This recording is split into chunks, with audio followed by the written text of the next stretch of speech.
Good morning. আমি স্বপ্না। তোমরা সবাই কেমন আছো? আশা করি তোমরা সবাই খুব ভালো আছো। তোমাদের আশীর্বাদে আমিও খুব ভালো আছি। তো আজকে আমি তোমাদের সাথে শেয়ার করছি হলো কুমড়ো শাকের রেসিপি। তো চলো বেশি কথা না বলে রেসিপিতে যাওয়া যাক। তো স্টার্ট করছি।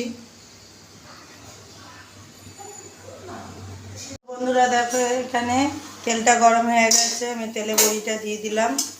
বড়িটা ভালো করে ভেজে নিচ্ছি আমি। হ্যাঁ,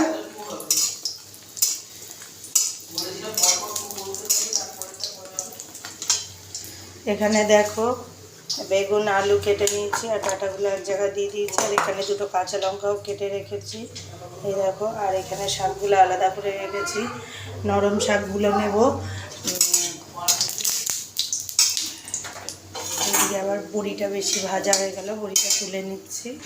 তো এই সাদা তেলের মধ্যে একটু সর্ষের তেল অ্যাড করে ফেলছি আমি। তেলটা গরম হওয়া পর্যন্ত ওয়েট করব। তেলটা গরম হয়ে গেছে, ওর মধ্যে দুটো শুকনো লঙ্কা দিয়ে দিলাম, তেজপাতা। এবার এর মধ্যে দিয়ে দেবো অল্প একটুখানি পাঁচফোড়ন। ফোড়নটাকে একটু ভেজে নেবো। তোমরা চাইলে এর মধ্যে 2-4টে কাঁচা লঙ্কাও ছিঁড়ে দিতে পারো। আমি একেবারে সবজির সাথে দিয়ে দিয়েছি। ফোড়নটা হালকা স্মেল দিয়েছে। এবার এর মধ্যে দিয়ে দিচ্ছি রাঁধুনি অল্প।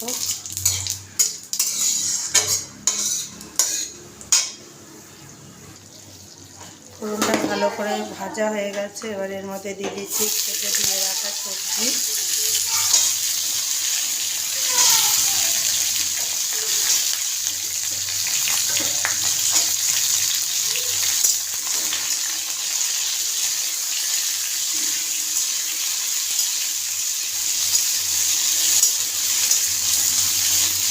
সবজিটা হালকা ভাজা করে নেবো একটু। সবজিটা হালকা ভাজা হয়ে গেছে। এবার এর মধ্যে দিয়ে দেবো কুমড়ো শাকটা।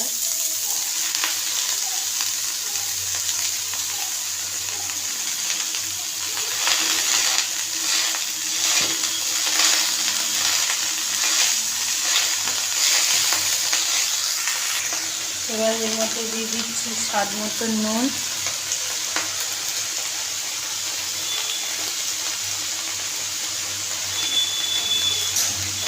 দিয়ে দেবো হলুদ।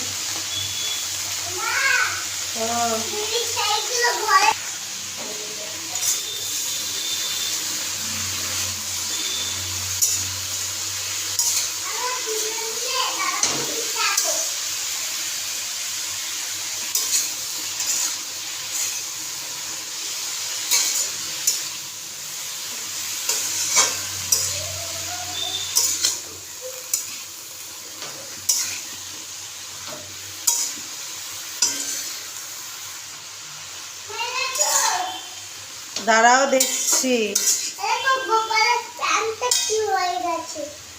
আচ্ছা দেখছি।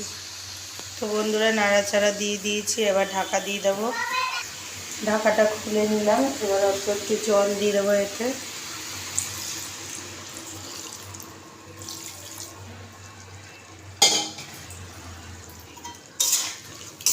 দিয়ে নাড়াচাড়া দিয়ে আবারও ঢাকা দিয়ে দেবো।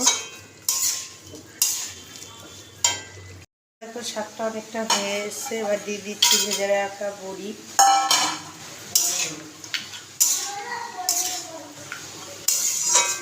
এখনো জল আছে। এবার দিয়ে দিচ্ছি হালকা একটুখানি মিষ্টি।